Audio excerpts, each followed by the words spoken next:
maling tajuji punang phani seng ve alam bonta ju hai he ansi pleng tang lu non ke aseng kan pinian ke ne seng ve ke do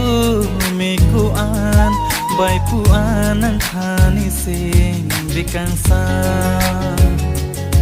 bai pu anang phani seng ve kang sa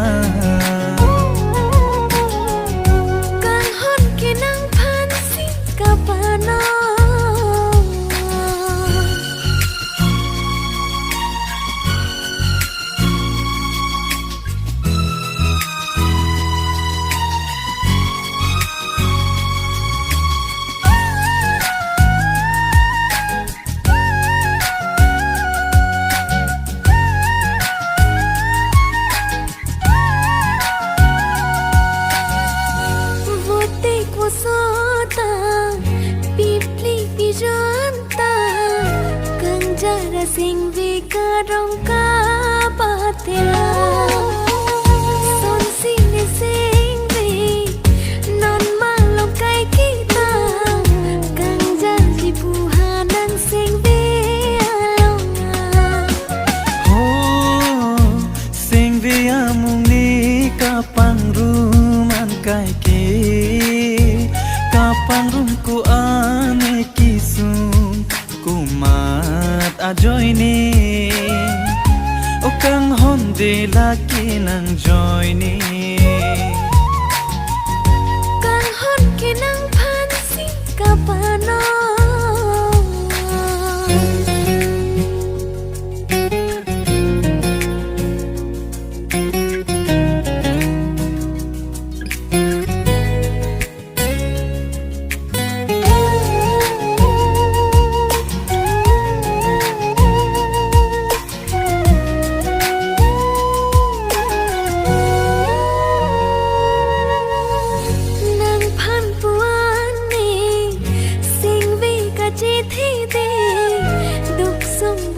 trong hitamin tatili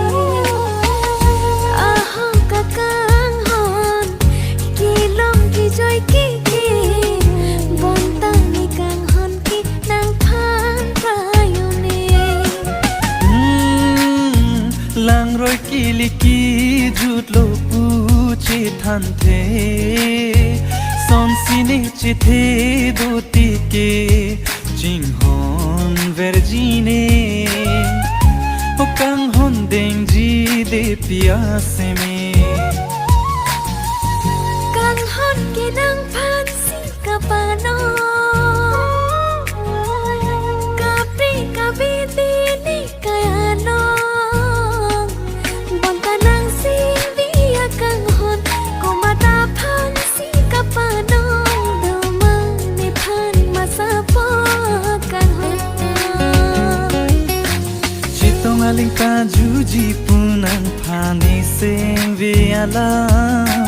bonta ju hai he ansi pleng tang lu non ke aseng kan pinian ke ne seng ve ke do me ko an bai pu anang phani seng ve kang sa bai pu anang phani seng ve kang sa